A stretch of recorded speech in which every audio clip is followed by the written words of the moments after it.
Virus ng COVID-19. Ito ang kinumpirma ng DOH o Department of Health sa di umano'y naging resulta ng pagsusuri ng specimen nito ng Philippine Genome Center na itinimbre lamang kahapon, March 4, 2021 sa pamahalang panlalawigan ng Pampanga. Yes, yesterday we were informed by the DOH that we have cases 4 cases sa Central Luzon ng COVID-19 na positive siya sa South African variant, no?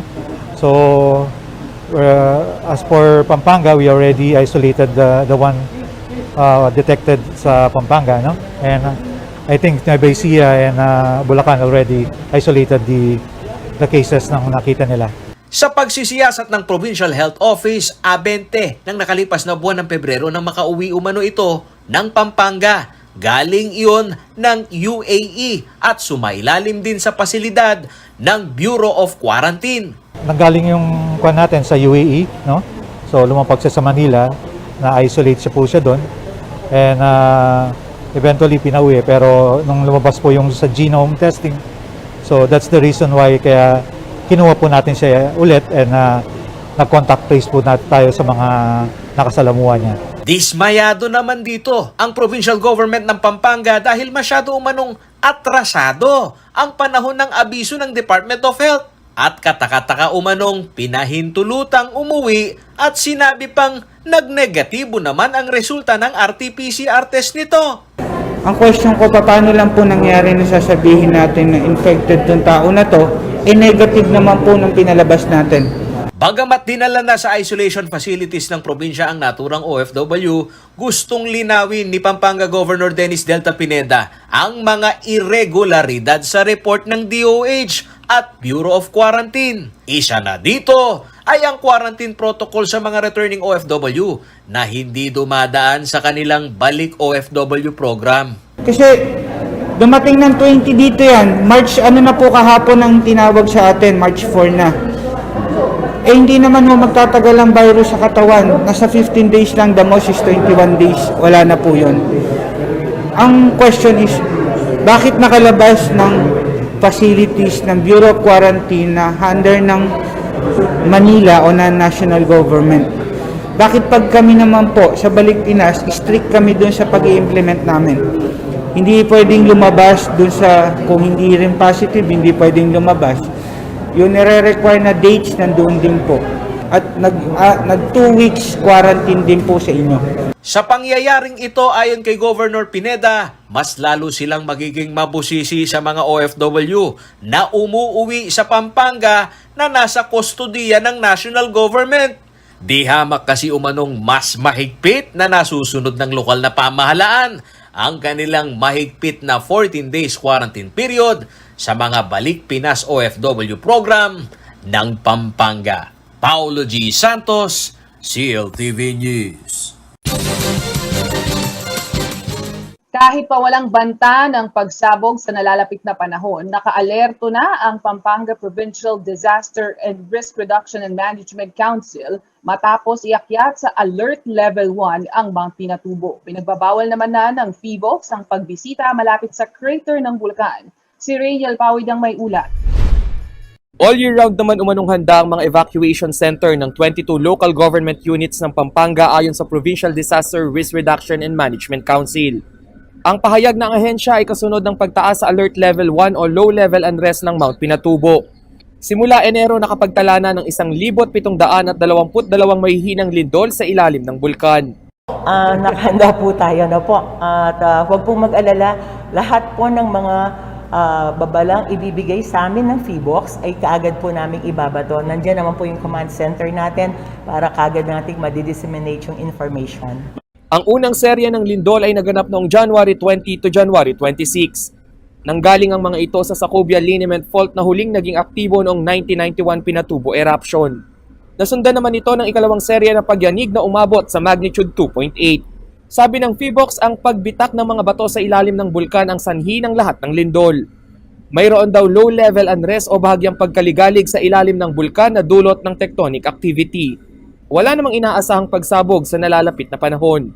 Ayon sa Office of Civil Defense, maaari pa rin ipagpatuloy ang tourism activities sa Mount Pinatubo. Gayunpaman, hinihimok ng PHIVOLCS ang mga LGU at residente na hanggat maaari ay iwasan ang pagpasok sa Pinatubo crater. Makalipas ang higit 3 dekada simula ng huling Pinatubo eruption, may banta pa rin ang lahar at sediment remobilization na pwedeng palalain ng pag-ulan. Lahar-prone pa rin maituturing ang Porac, Bacolor, Mabalacat City, Santa Rita at City of San Fernando, Pampanga. As of this time, ang pinaka-ginawa po natin ay information dissemination, no?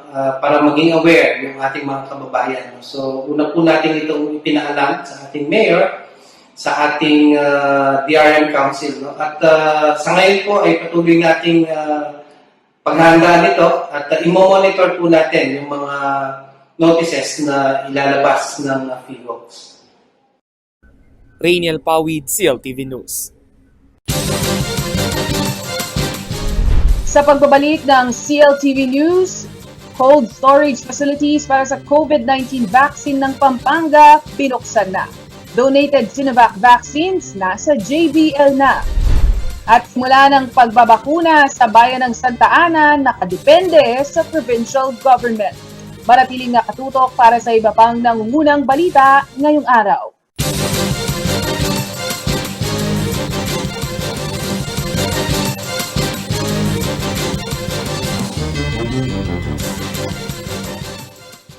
Nagbabalik ang CLTV News at sa iba pang mga nangungunang balita. Aminado ang pamahalaang bayan ng Santa Ana, Pampanga na nakadepende sa provincial government ang pag-roll out nila ng kanilang mga COVID-19 vaccines. Bukod sa kakarampot na COVID-19 budget, hindi rin sila raw makasingit sa mga pharmaceutical firms upang makabili ng bakuna. Narito ang report ni Rainiel Pawid. Nakapagtabi man ng 5 milyong pisong pondo para sa pagbili ng COVID-19 vaccines ang local government unit ng Santa Ana, Pampanga, nakadepende pa rin sa provincial government ang pag-roll out ng unang batch ng bakuna na ipamamahagi sa bayan. Gaya ng karamihan sa mga LGU, sirap din sila sa direktang pagbili sa mga pharmaceutical company dahil sa global supply shortage. Mismong ang national government hindi makapag-secure agad ng bakuna mula sa malalaking kumpanya. Kakulangan sa pagkukuhanan ng pondo ang isa pang suliranin ngayon ng naturang LGU. Ang sa amin dito, nagpan kami ng 5M na, no, at naghahanap pa kami ng pondo para madagdagan yun. Sa huling pahayag ng provincial government ng Pampanga, walang katiyakan kung mababahagian ng lalawigan sa unang 600,000 doses ng CoronaVac na dumating sa Pilipinas noong February 28. 70% ng lampas 55,000 residents ng Santa Ana ang target na mabakunahan sa loob ng 2 hanggang 3 taon. Nagsasagawa na rin ang COVID-19 survey upang matukoy ang mga nais magpabakuna at kung sino ang pasok sa priority list. Kabilang sa mga priority recipient ng bayan ay ang mga healthcare worker, senior citizens at uniform personnel. Nananawagan po kami sa gobyerno, sana magkapondo para sa gamot na para sa COVID-19. Sana may maraming pondo para sa bakuna po. Isa ang Santa Ana sa may mataas na active COVID cases sa lalawigan. Sa latest coronavirus bulletin, 92 ang confirmed cases sa bayan. 22 ang active, 4 ang namatay at 66 ang recovered. Rainiel Pawid, CLTV News. 6 na freezer na may iba't ibang thermostat level sa bawat uri ng COVID-19 vaccine ang binili ng provincial government ng Pampanga. Ito umano ang kasiguraduhan na bawat bakunang magiging available sa national vaccination rollout ng gobyerno ay makakayang saluhin ng Provincial Health Office. Narito ang detalye. Daig pa ng maagap ang masipag. Sa kasabihang ito, paniwala ng gobernador ng Pampanga, wala nang magiging dahilan ng national government na mahuhuli ang kanyang kabalen sa pag-roll out ng vaccination program ng national government. Dahil dito, bumili na ng freezer o cold storage ang pamahalang panlalawigan na kayang iimbak ang iba't ibang uri ng bakuna. May iba-ibang temperature na intended for brand. So kung the reason na ginawa natin to in advance, kailangan po natin na may storage facilities tayo. Hindi po tayo makakatanggap ng mga vaccine galing sa national kung wala tayong storage. 6 na uri ng vaccine freezer ang binili para sa cold storage facilities ng vaccination center ng Pampanga na pinaglaanan ng inisyal na pondo na hindi bababa umano sa 4 na milyong piso.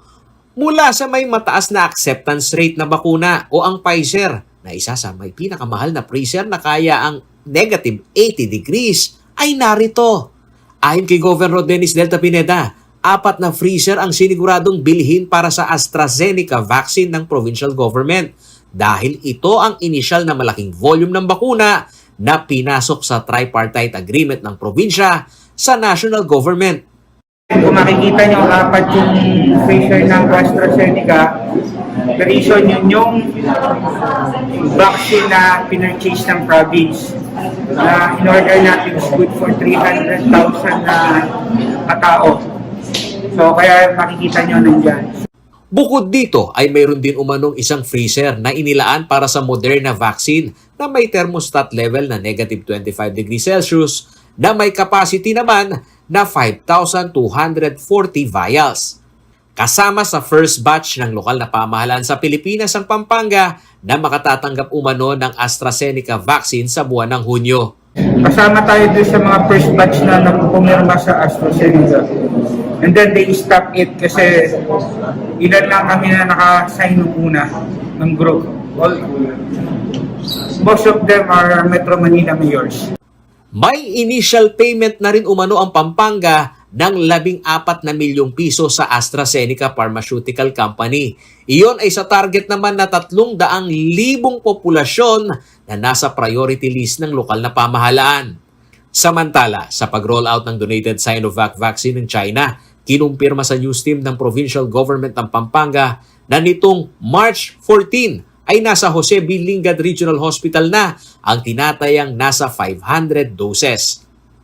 Ito ang partial delivered sa priority list ng JBL sa kanilang medical frontliner na nasa 1,890 na isinama sa master list.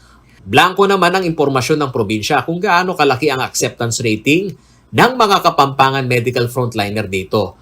Habang inihahanda naman umano nila ang quick substitution list upang kung sakaling tanggihan ito ay maibibigay sa mga frontliner ng mga district hospital ng Pampanga. Sa Lunes, March 8, isasagawa umano ang symbolic oculation sa mga frontliners ng Pampanga na sasala sa Sinovac vaccine. Paolo G. Santos, CLTV News.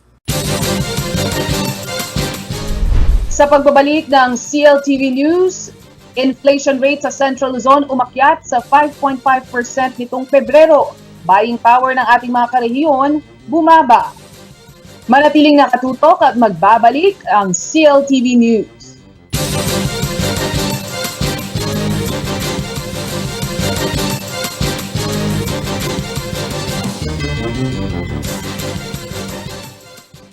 Nagbabalik ang CLTV News at sa iba pang mga nangungunang balita, pagkain, serbisyo at transportasyon. Ito nakikitang dahilan ng mabilis na pag-akyat ng inflation rate na pumalo na sa 5.5% dito sa Central Luzon. Ayon sa datos ng Philippine Statistics Authority, ang implikasyon nito ay naramdaman din ng mga income household earners na sumasalamin sa lumiliit na buying power nito sa merkado. Narito ang ulat. Sumipa sa pinakamataas na 5.5% ang inflation rate sa Central Luzon nitong nakalipas na buwan ng Pebrero. Mas mataas kaysa nitong Enero na nasa 5.4%. Ayon sa Philippine Statistics Authority o PSA, kabilang ang Central Luzon sa 15 rehiyon sa bansa na patuloy ang pagtaas ng presyo ng mga pangunahing bilihin at serbisyo.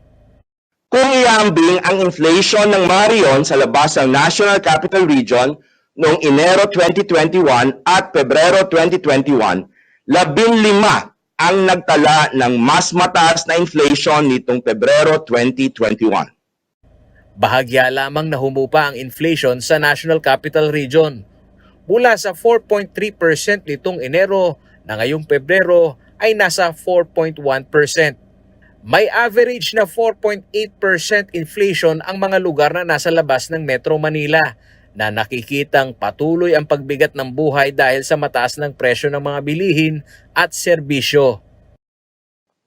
Sa mga lugar sa labas ng National Capital Region, ang inflation sa buwan ng Pebrero 2021 ay tumaas sa 4.8%.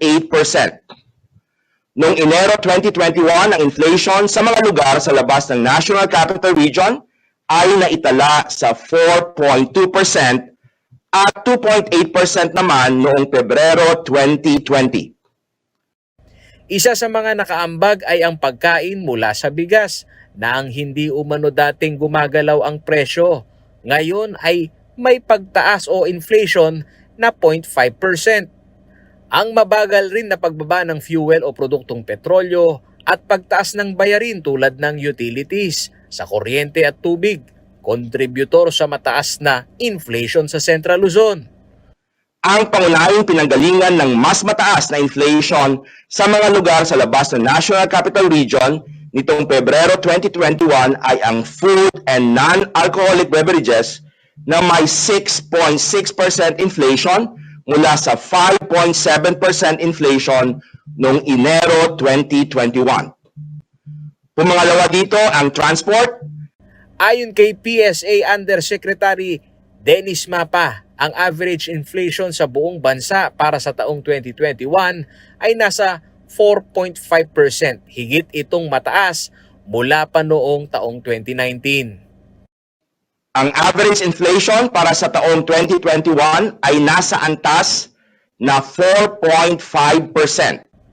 Mula 17.1% noong Enero, 20.7% naman ang inflation ng karne ng baboy sa buwan ng Pebrero. Pati ang dilis na alternatibong protina ng mga maralitang Pilipino ay may inflation na mula sa dating 3.5% nitong Enero. Nitong Pebrero, sumipa sa 5.1%. Dumagdag pa umano rito ay ang pagtaas ng liquefied petroleum gas o LPG na umakyat sa 2.5% na inflation. Sa masakit na katotohanan ito ang daing ng mga taga Central Luzon sa pagtaas ng bilihin. Pandemya po ngayon, lalo pong tumataas ang bilihin. Kahit saan po, napakahirap po. Kaya po sana kahit man lang yung mga bilihin ay ibaba man lang po. Mahirap yung buhay ngayon. Lalo na walang trabaho, tas nangangailangan ng pera, tas mahal pa yung bilihin. Medyo pag nag-grocery ka, mapapansin mo, medyo may mga items na tumaas. Pero may mga items naman na okay lang. Merong mababa, merong mataas. Yung mga nasa gobyerno, tulungan yung mga mahihirap na naghihirap. Bigyan ng pansin ng gobyerno. Paulo G. Santos, CLTV News. May green light na mula sa City Government at Department of Public Works and Highways ang konstruksyon ng isang daan na magdurugtong sa lungsod at sa karatig bayan ng Mexico, Pampanga. Ito ay bahagi ng Quarry Road kung saan mas mabilis umanong makabibiyahe ang mga truck nang hindi nakasasagabal sa Jose Abad Santos Avenue. Narito ang report ni Rainiel Pawit. Sisimulan na ngayong Marso ang 1.2 km Aquino Byway Extension sa Barangay Kalulot na magkukonekta sa City of San Fernando at Mexico, Pampanga. Karugtong ang proyekto ng Bacolor Rehabilitation Plan na layong pasiglahin ang ekonomiya ng bayan. Magiging tulay ang 75 million pesos byway extension upang mapabilis ang transportasyon ng mga motorista at commuter, lalo na ang quarry trucks mula sa mga karatig bayan. There will be a parallel road sa Megadike na tinatawag nating Quarry Road. It will connect the western part and Mexico. Upang hindi na makaabala sa Jose Abad Santos Avenue ang mga naglalakihang truck, ito na ang alternatibong daan na mas mabilis ng 15 minutos sa nakagawiang 30-minute ride mula Bacolor hanggang Mexico. Sa darating na Setyembre ay magiging passable na ang daan. Inaasahang 300,000 na sasakyan ang babagtas dito kada araw. Samantala noong nakaraang taon ay binarikadahan ng Pampanga Truckers ang bukana ng NLEX San Fernando dahil sa hindi pagpapahintulot sa kanila ng NLEX na makabiyahe sa expressway. Overloading ang itinuturong dahilan sa likod ng naturang utos. Nagkaayos naman na ang dalawang partido hinggil sa usapin. Gayunpaman malaki pa rin ang ambag ng quarry industry sa lalawigan ng Pampanga. Umabot sa higit 1 bilyong piso ang quarry collection ng probinsya simula July 2019 hanggang February 2021. Rainiel Pawid, CLTV News. At yan ang mga balitang nakalap ng CLTV News. Para sa karagdagan pang detalye, maaari niyong i-follow ang aming social media pages at CLTV36 Official, at CLTV36 News, at CLTV36. Kung nais niyo namang balikan ang mga programa ng CLTV, maaari niyong bisitahin ang aming YouTube channel at CLTV36 Official at ang aming website, www.cltv36.tv. Kasama ang buong pwersa ng CLTV News and Current Affairs. Ako si Nicolette Henson Tizon. Magandang gabi, maraming salamat.